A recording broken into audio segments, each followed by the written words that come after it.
Welcome back to the Jessica Ash Wellness YouTube channel. I know it has been quite a while since I've shown my face here, which is why I'm so excited to be introducing you to episode 1, the first episode ever of the Fully Nourished Podcast. If you don't know who I am, my name is Jessica Ash. I'm a functional nutritionist and integrative health coach. And the Fully Nourished Podcast was really born out of my desire to have an outlet or a space where I could explore the things that I find really interesting. And I'm really obsessed with exploring the physiological and hormonal and psychological and sociological and historical reasons why women behave the way that they behave and feel the way that they feel.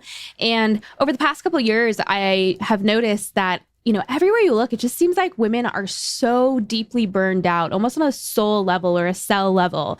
And I really want to take a scientific and spiritual look at how we restore our feminine radiance and how we live fully nourished and we become nourished in a world that seems so desperate to dull us down as women. So with that being said, I just want to remind you that nothing in this podcast is intended as medical advice. It's really for education and inspiration only. And I encourage you to talk to the appropriate professional when necessary. And also, please use common sense before making any changes to your diet or lifestyle.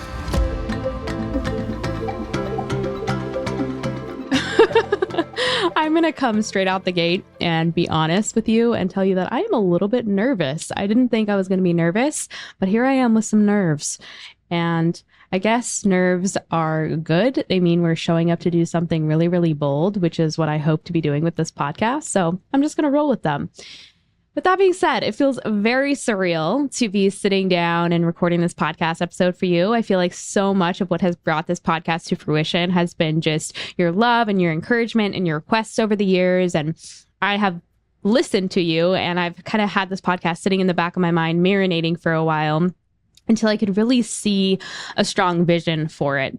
Over the past couple of years, it seems like everyone and their mom, so many people have come out with health podcasts. And I just had no desire to add to the noise, to become an echo chamber, or to contribute to the information overload that's already out there. Because I'm sure you have had the experience as I have, where you listen to a health podcast, you finish the episode, you come away stunned for a second, maybe have a moment of silence, and then you immediately realize you just drank from a fire hose, and then you're stressed, you're overwhelmed, and then you start to question your direction, you start to question your own intuition, and sometimes it actually leads you down these rabbit holes that you end up wasting so much time and energy on that you didn't need to go down in the first place.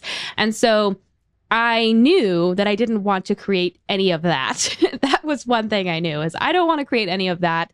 And so as I really have thought over this past year, what I wanted this podcast to be, it really was able to be narrowed down to a feeling.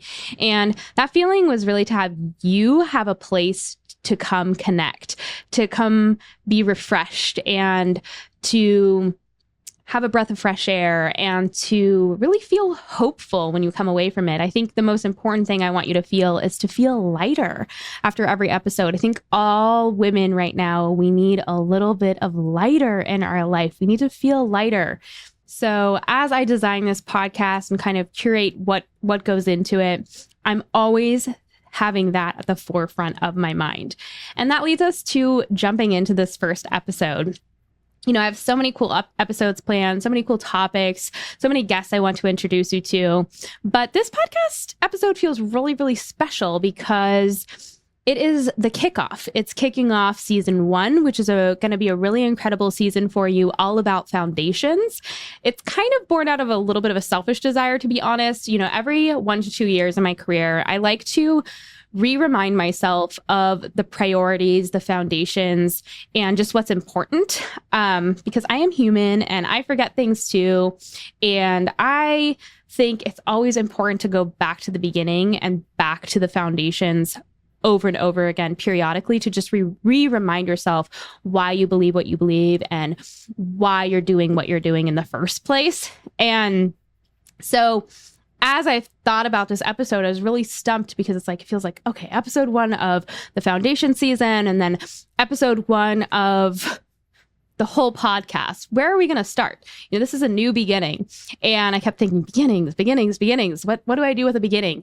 And then I thought, oh my gosh, let's go back to the beginning. Let's go back to my beginning. I don't think I've ever really sat down and talked about the ins and outs of my health journey and gotten really personal and vulnerable about where I come from and what shapes me into who I am and how I've gotten to this place right here, and how along the way, my health journey has really led me to a grander and bigger nutritional philosophy, yes, but also life philosophy. And in becoming a student of the body, I've really been able to learn a lot about the world, a lot about people, and a lot about myself. And so I thought, what a better way to start the podcast than to start at my beginning, which I've never really shared before. I've only shared snippets of my journey with PCOS and snippets of my journey with autoimmunity, but never really the full picture. And I have learned so much and been able to connect so much through you ladies sharing your story with me over the years. I've gotten so many stories sent to me via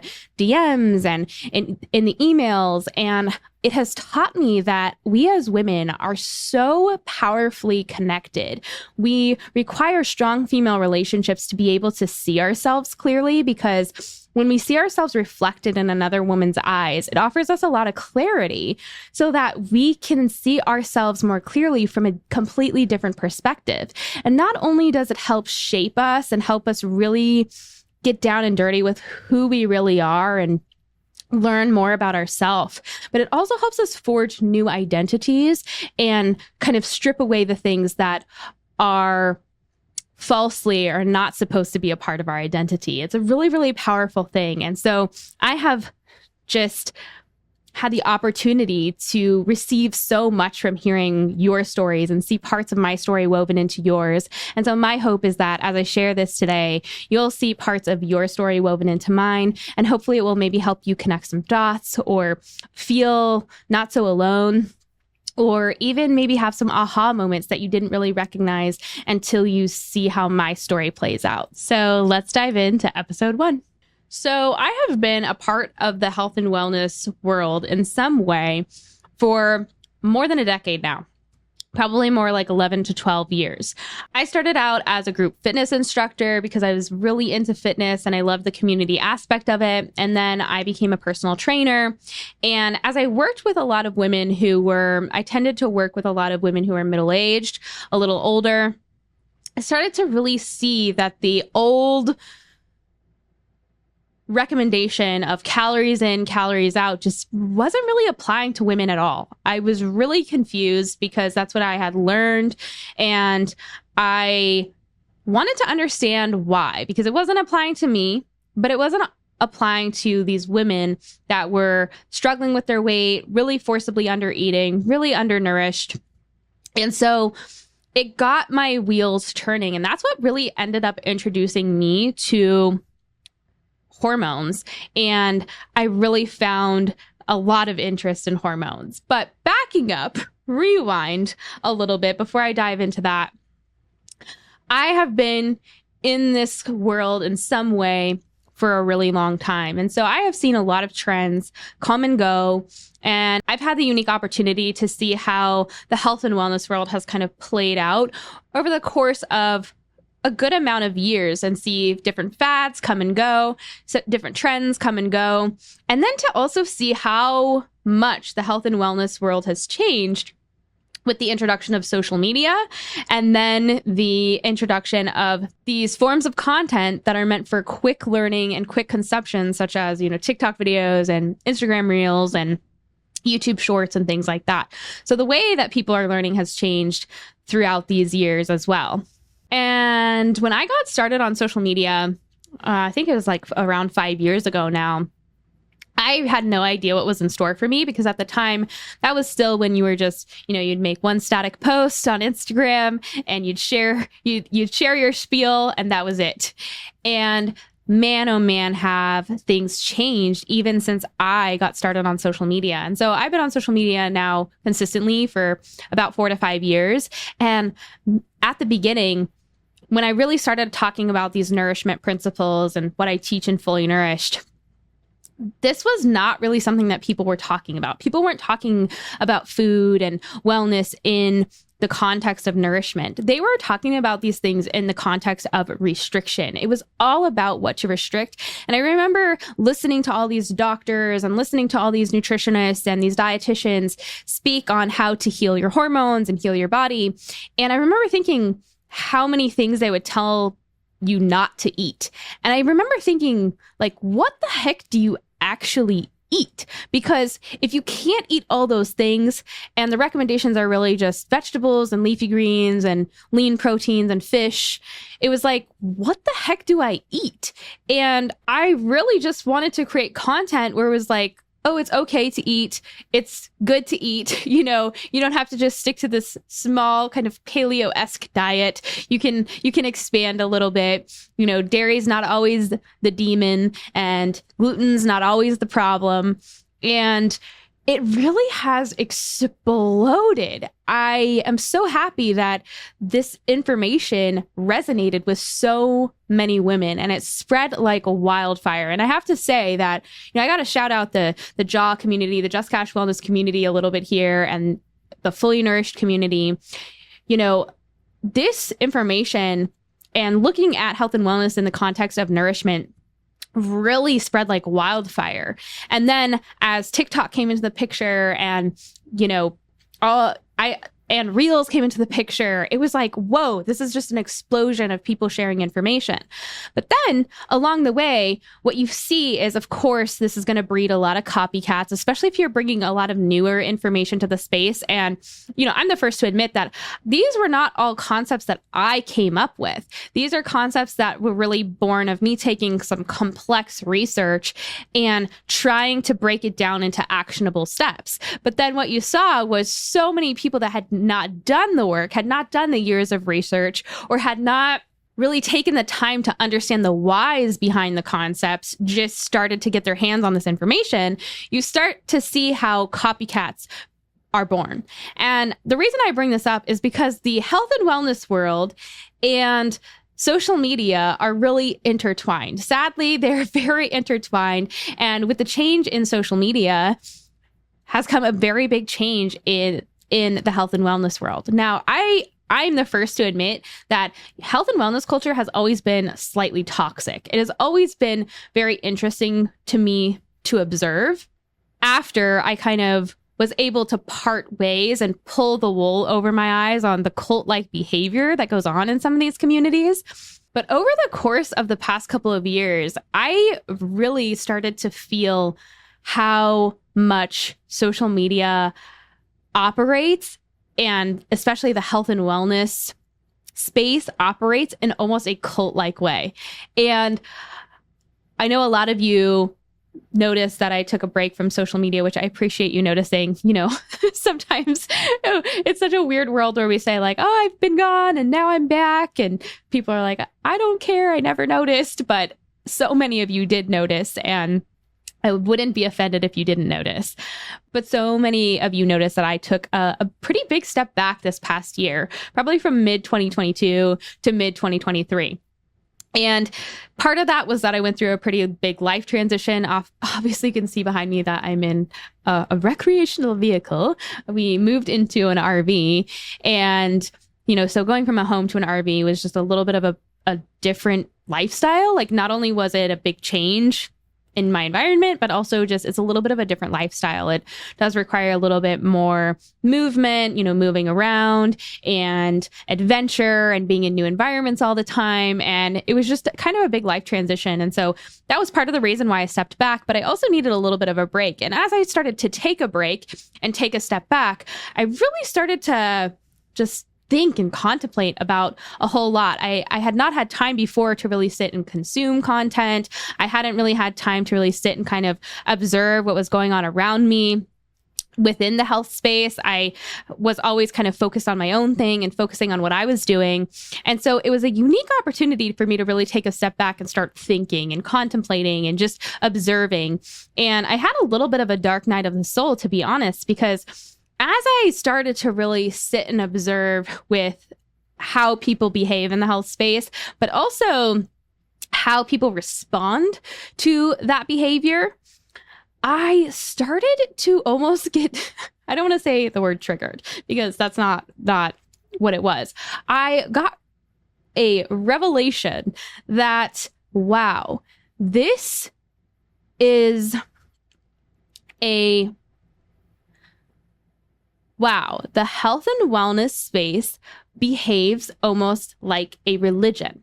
And it's interesting because there is a lot of people, religious people, in the health and wellness space. I have noticed that, a lot of people who are religious, have some type of faith, and even the ones that don't, it attracts kind of people that are of the religion of science, I like to say, where they might not believe in a higher power or have any type of faith, but they have faith in science, and that is their God in a sense. That is their absolute, because we as humans are wired to have something be our absolute. And if we deny the existence of a higher power, or we don't want to acknowledge a higher power, then we have to have something because we are designed to worship something. And I really started to recognize that, man, the health and wellness space really operates almost in a religious and dogmatic type way. So if you're not familiar with the definition of dogma, I'm going to just actually look it up and read the definition because it's one of those things where you understand it, but it's hard to explain. So right here it says, it's a principle or statement of ideas or a group of such principles or statements, especially when considered to be authoritative or accepted uncritically. And doesn't that just perfectly kind of explain what's going on within different communities in the health space? I know I'm kind of saying the health and wellness space pretty broadly, but I'm kind of talking about the niches within, the carnivore niche, the pro-metabolic niche, the vegan niche, the keto niche. We kind of have these little cult-like sects within the health and wellness space, which is the overarching religion. And certain people think certain things are important. Certain people think other things are important. But in a way, it really does remind me of the structure of religion. And getting personal, I grew up in a very evangelical, conservative Christian space growing up. And I have seen the impact that dogmatic thinking and really this authoritarian type structure, how it impacts other people. And what I mean by authoritarian is you might not, even if you haven't been a part of a religion or you haven't experienced it in that way, authoritarian structure is really, it permeates our whole culture. So it's kind of this idea of, if you don't do this, this is going to be what happens to you. So if you don't follow the rules, you're going to get a fine. If you don't do this, you are going to go to jail. If you don't do this, you're going to go to hell. If you don't eat this way, you're going to get diabetes. Or that's a great example of what an authoritarian structure is. And so many of us grew up within these structures, especially if your parents parented that way as well, that it can be really, really hard to break yourself out of that way of thinking. And I think what's going on in the health and wellness world is a perfect expression and a perfect opportunity for us to start changing our way of thinking and how we approach truth, or what we think to be true, how we approach our own belief systems, and how we develop them and grow them over time. If we have to practice shame and guilt and condescension and evangelize our ideologies by stuffing them down other people's throats, we obviously don't have strong belief systems. Or if we have to protect them or constantly get triggered by somebody thinking differently than us, then obviously you didn't have a strong belief system in the first place. And I start this episode off with this, not because I'm trying to bring religion into everything, although I do. That is a big part of my past. And so sometimes you'll see it tied into my work. I have my own relationship with my creator now outside of religion. I have a very strong spiritual practice, but I'm not trying to make my work about this. However, I can't help but bring it in because I think a lot of women will resonate with it. And I also think that a lot of women maybe are feeling it in their bodies, but haven't recognized it consciously yet. And so I have to bring it up because I just can't not. Because I think it's an important thing to bring light and attention to, that within these type of authoritarian type structures, there's very little room for empathy or compassion or even humanity. There's no wiggle room for people's humanness. And it leads to such a soul-sucking vortex of women who feel so not seen and so not heard. And it ends up causing us to need to create or identify ourselves within our problems. And we don't realize how stuck in that vortex we are because that is our normal.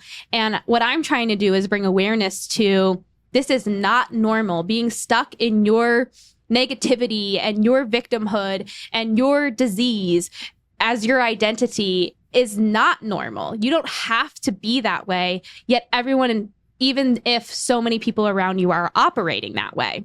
I even think of Caroline Myss and how she talks about the syndrome of woundology and how, it is where a person has to rely on the power of illness for manipulation of their world, as opposed to really creating an independent and empowered state of health.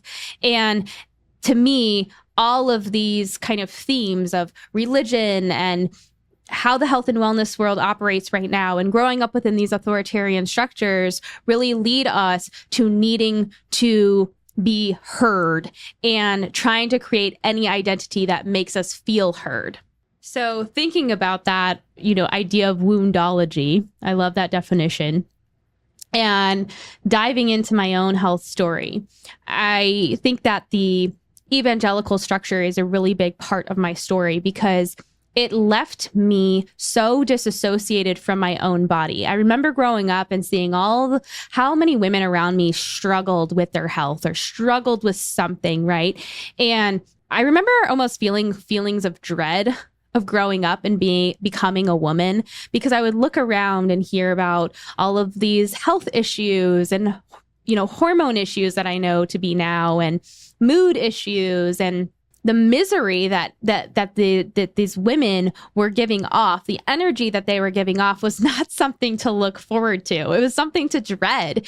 And now, of course, I know how this type of structure and way of thinking can really suck all that we are out of us. I think of the book by Clarissa Pinkola Estes, Women Who Run with Wolves, and the phrase that she says and she's talking about our psyche, our woman's deepest psyche, and women who are in touch with their psyche, the wild woman. And she says, when we lose touch with the instinctive psyche, we live in a semi-destroyed state, and images and powers that are natural to the feminine are not allowed full development. When a woman is cut away from her basic source, she is sanitized, and her instincts and natural life cycles are lost, subsumed by the culture, or by the intellect, or by the ego, one's own or those belonging to others. And then in the next page, she dives into what are some of the feeling tone symptoms of a disrupted relationship with the wildish force in the psyche. And then she goes on to explain, to feel, think, or act in any of the following ways is to have partially severed or lost entirely the relationship with the deep instinctual psyche.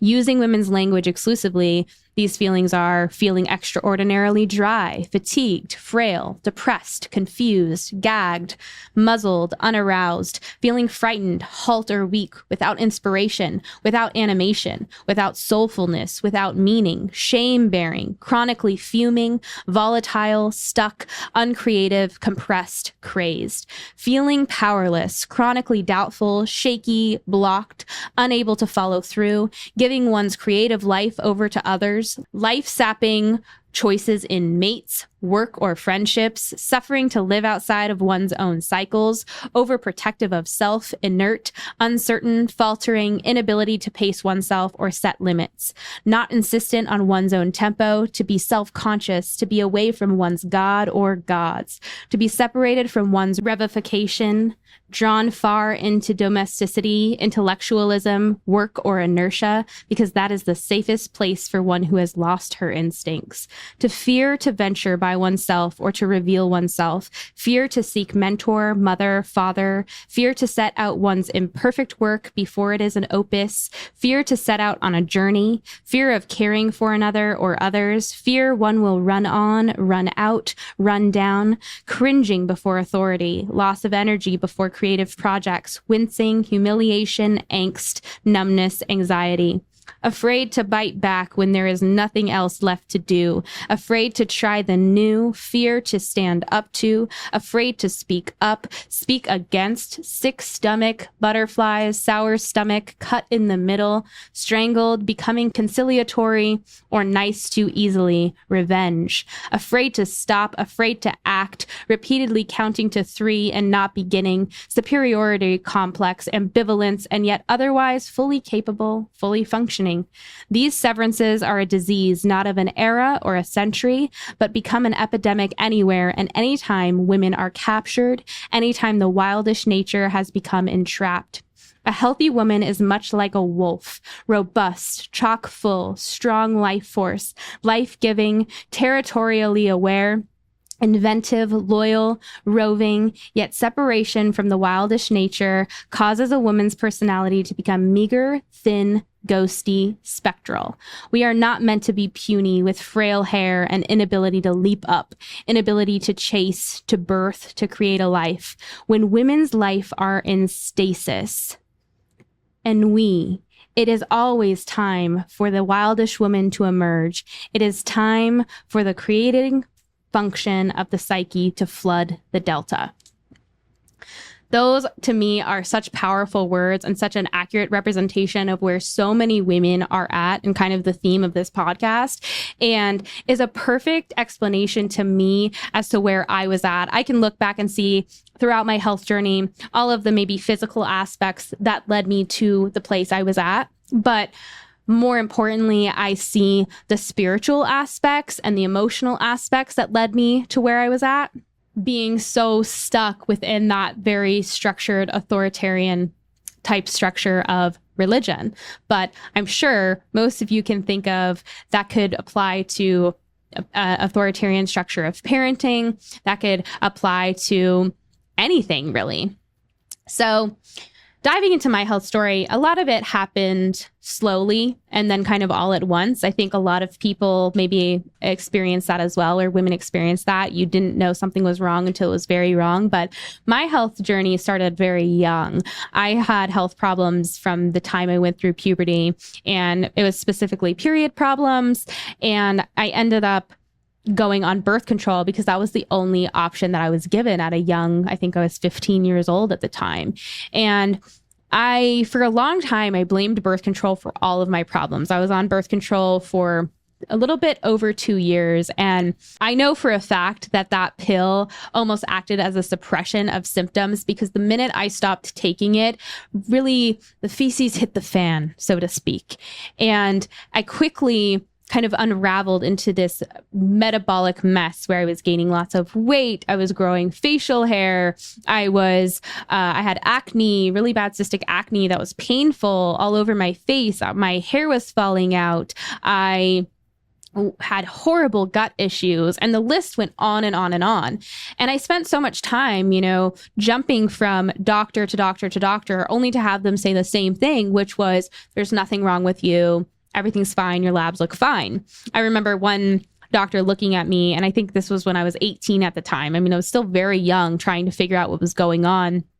And she said to me, well, this is just what they talk about when they say, getting old. This is what getting old looks like. And I remember looking at her and thinking, like, this is not right. There's something very not right about this whole situation.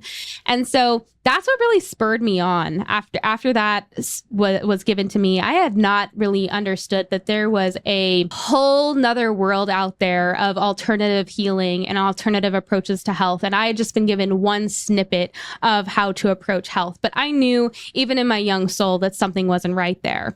And I was introduced to an integrative medicine doctor. That was really my introduction to alternative styles of healing, that, oh my gosh, you could change your diet, you could eat differently, and it could change your health. Like, wait, what? And so I pretty quickly went down this rabbit hole of, oh my goodness, I can educate myself now. And to have an integrative health doctor, someone who saw me and said, oh no, not everything is right. It's not all in your head. Something is not okay. It was like finally being seen for the first time ever. And so she was able to give me a diagnosis. And at the time I thought, oh my gosh, this is amazing. I got a diagnosis for my problem. And I got, I have PCOS and celiac disease and Hashimoto's thyroiditis and lupus. And these are the explanations for all of the symptoms that are going on. And that was my first introduction to someone who just runs tests, diagnoses things, and then prescribes a bunch of supplements, a bunch of hormones, a bunch of hormone replacement, a bunch of, IVs and B12 shots and things like that.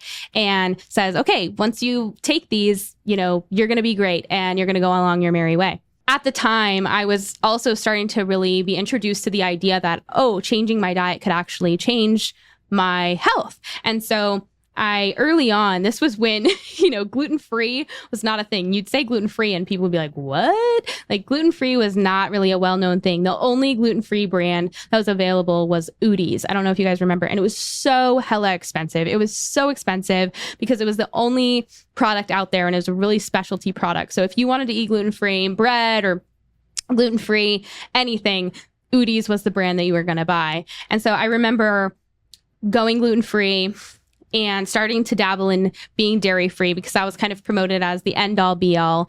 And I really did see some improvements between switching from a standard American diet, which I very probably rarely ate enough food and definitely didn't eat enough nutrients, to trying to avoid certain foods, and which required me to eat a little bit of a more varied diet. I did see some improvements for sure. And I'm sure some of the things that I was taking was also maybe contributing to a false sense of well-being. But pretty quickly, I started to realize that I didn't want to live my whole life with my identity being that I have PCOS, that I have lupus, that I have Hashimoto's. And I started realizing that some of these things that I'm being given, they're not making me feel better. In fact, I'm almost feeling a little bit worse. And so going on, that really started my jumping from thing to thing, jumping from doctor to doctor, functional doctor to functional doctor, jumping from dietitian to dietitian, and really figuring out what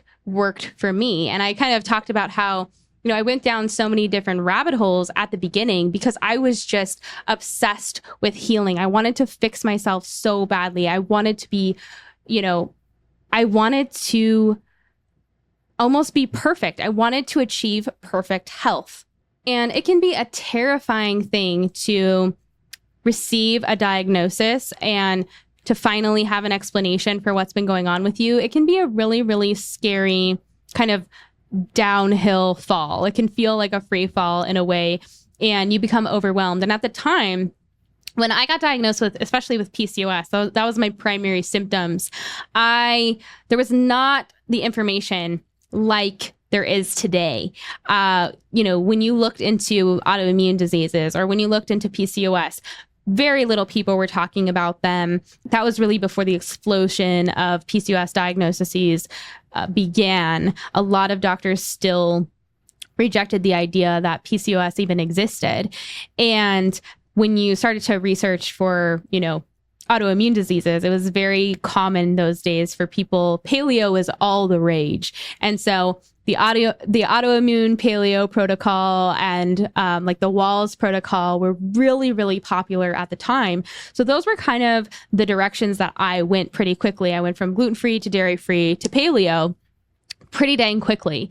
And although I found some healing, something kept me going. At that point, I was really starting to be very interested in nutrition and hormones and the impact that food had on the body. I had started started my journey into the health and wellness sphere. And I really took my research very, very seriously because I was motivated and on a mission. Once I had been introduced to the idea that there is an alternative way of doing things, oh my goodness, like the world is my oyster. I remember my local public library had this killer, it was like 2 big shelves of books, and they had a lot of pre-med textbooks that had been donated to the library. And I remember that was the place that I had originally started. I started to really research the body I would look at like different medical schools, different health programs, what their reading list was. And I just started kind of going down the list with the textbooks.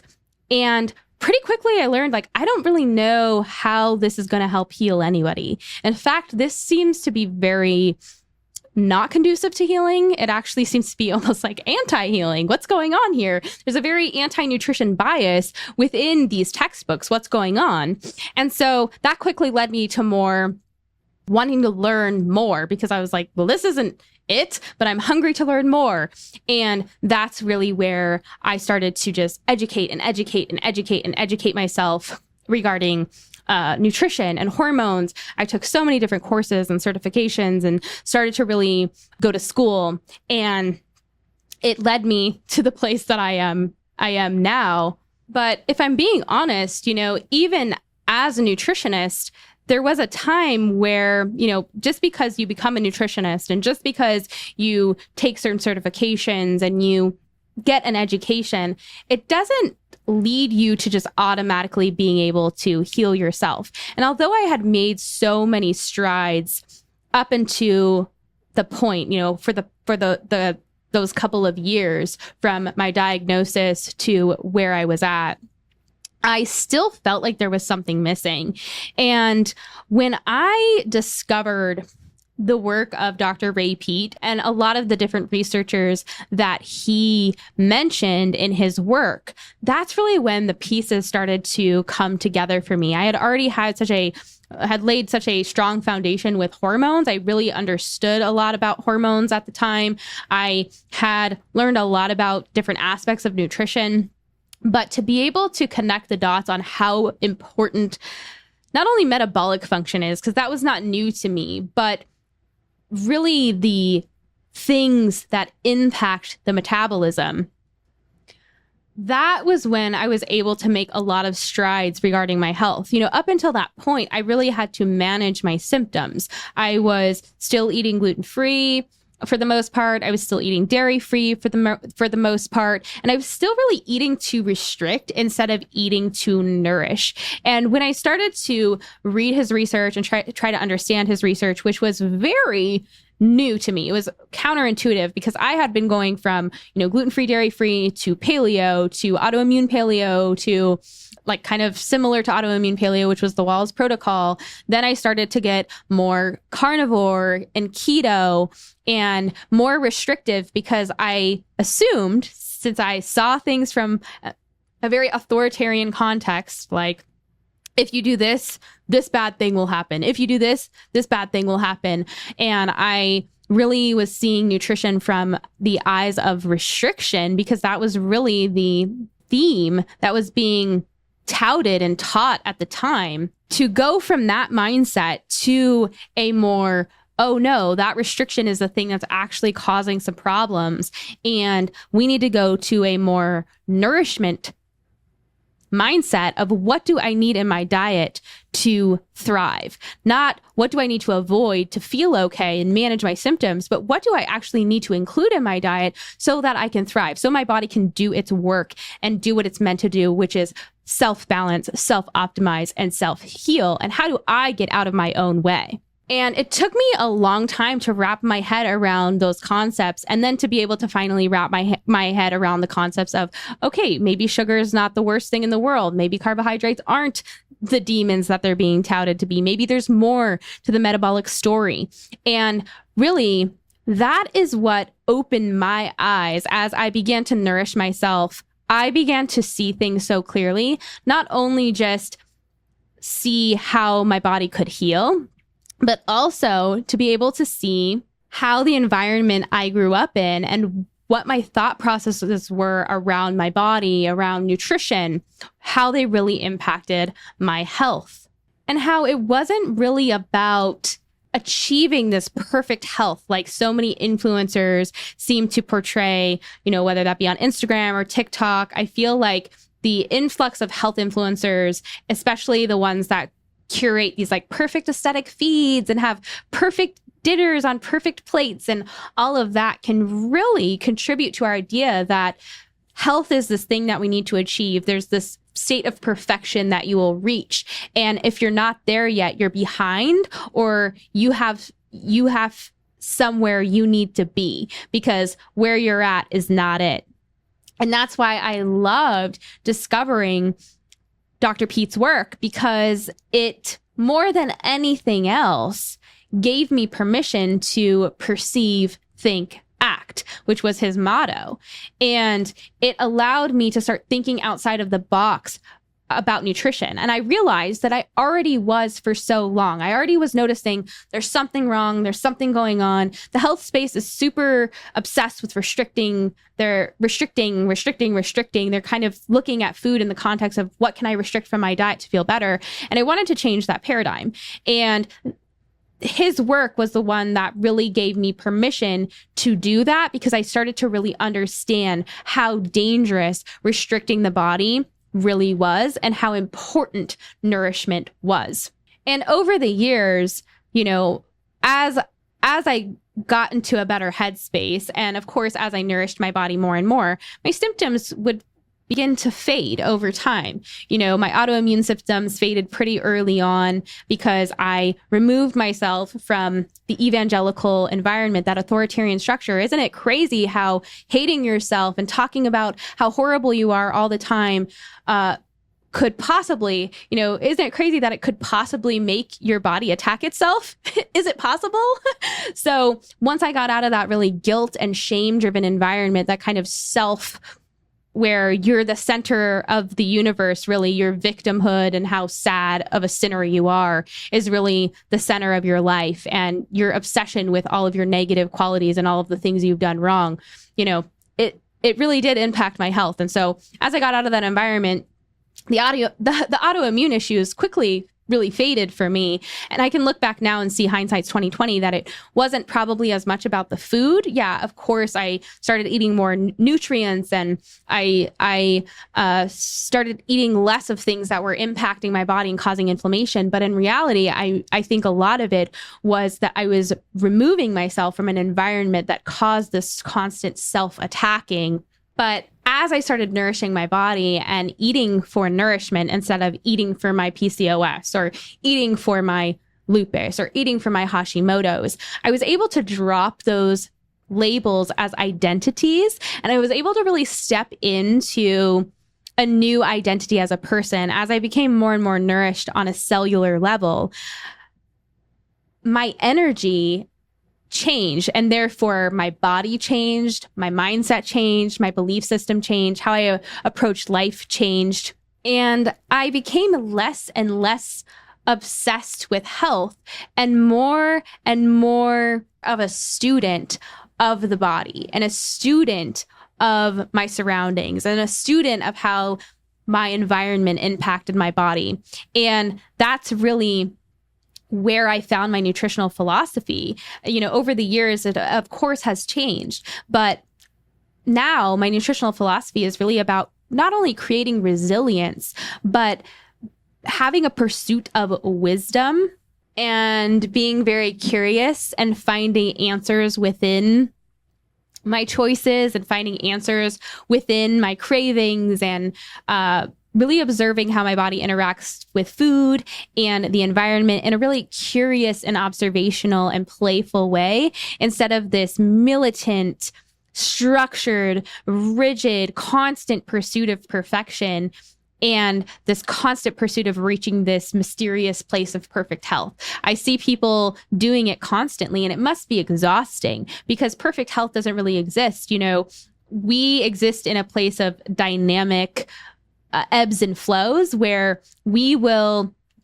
our body kind of stays in this balance. And if you move too far in one direction, your body tells you, and then you move a little bit in the opposite direction. And so it's kind of this constant practice, this constant ebb and flow. There's really never going to be a perfect place that we achieve perfect health. And anyone that tries to convince you of that is lying or just plain wrong.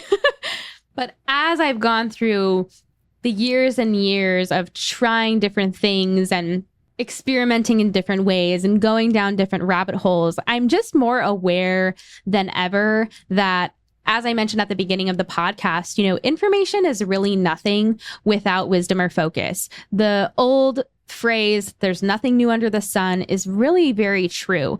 There are so many trends and fads that I've seen come into the health and wellness space multiple times.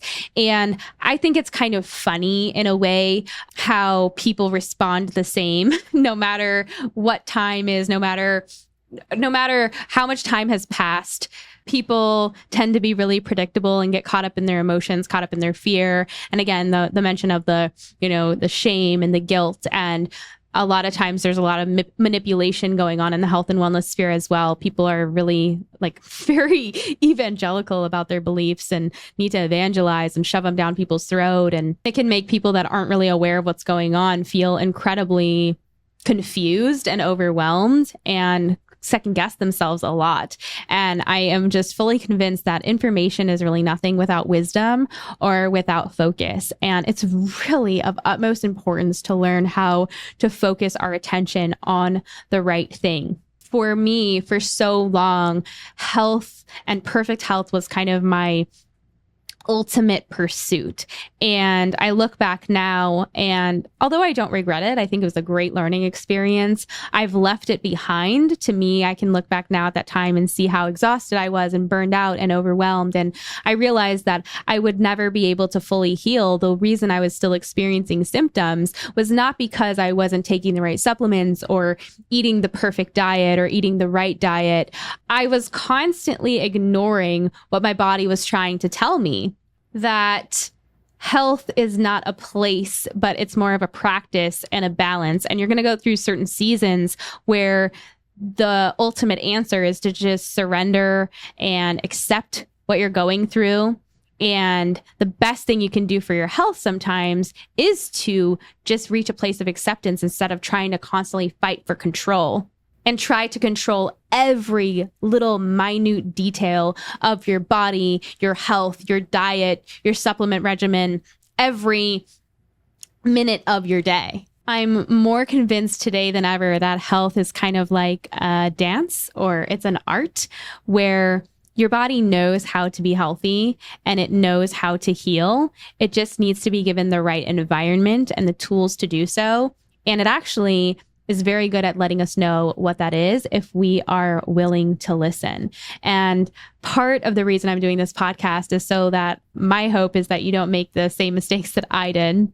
And if you have, or if you are, then maybe I can remind you to shift your focus or shift your attention a little bit in the right direction. And I'm not here to really tell you what to think. I'm not here to tell you what you need to believe. I'm just here to show you how to think and how to tune into your own system and your own physiology, and teach you what I wish I would have known when I was in constant pursuit of just trying to get rid of my PCOS symptoms or trying to get rid of my autoimmune symptoms. It was so much more than that.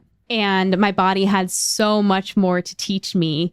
And I'm a big believer that the body is there as kind of a teacher to guide our souls in the right direction. If our health was perfect all the time, we wouldn't need to change anything. We wouldn't need to grow. We wouldn't have the lessons that we have learned. And so in a big way, sometimes what happens to us, as painful as it may be, as frustrating as it may be, as hopeless as it may seem sometimes, I'm going to pull from one of my favorite Robert Greene quotes from his book Mastery, but he says, everything that happens to you is a form of instruction if you pay attention. And I know for me, as I reflect back on the last 12 years, I can easily say that everything I went through, as painful as it was going through it, taught me something extremely important, and led me in a direction that I needed to go, and led me to something that I needed to learn. And that's all I could ask for. So this podcast will not be about pursuing perfect health, but it will be about learning how to focus your attention, which I think is of utmost importance. And I'll leave you one more Robert Greene quote that really just spoke to me about focusing our attention. And he says, in the future, the great division will be between those who have trained themselves to handle these complexities and those who are overwhelmed by them, those who can acquire skills and discipline their minds, and those who are irrevocably distracted by all the media around them and can never focus enough to learn. There's a difference between achieving perfect health and mastering the art of healing and the practice of health. And that's what I'm passionate about. It's not about this constant pursuit, this constant striving towards this kind of mysterious goal. It's time for us to learn to define what our vision for health truly is and to focus our attention and master the practice of health. So cheers to the first episode of Fully Nourished. Thank you so much for listening to the podcast today. I hope today's episode and sharing a little bit more of my story really resonated with you and gave you some things to think about. If anything made you feel uncomfortable or triggered you, good. Those are the areas to start focusing on. And that's how we stretch and grow as humans. So usually, in the physical world, it's called trigger pointing. But when we feel an area that is achy or tight, that's usually the first indication that we need to do some work there and focus our attention there. And as a thank you for being so supportive during the launch of the podcast, I want to offer you 25% off on my Fully Nourished course that includes access to the Fully Nourished community, which is really my pride and joy. The women in there are incredible. So use code FNPOD, that is FNPOD, at checkout to get 25% off your purchase until August 4th. Like I said earlier, season 1 is all about exploring what I consider to be foundational concepts. So if you're looking to understand the bioenergetic viewpoint a little bit on a deeper level, I'd love for you to join me in the next episode.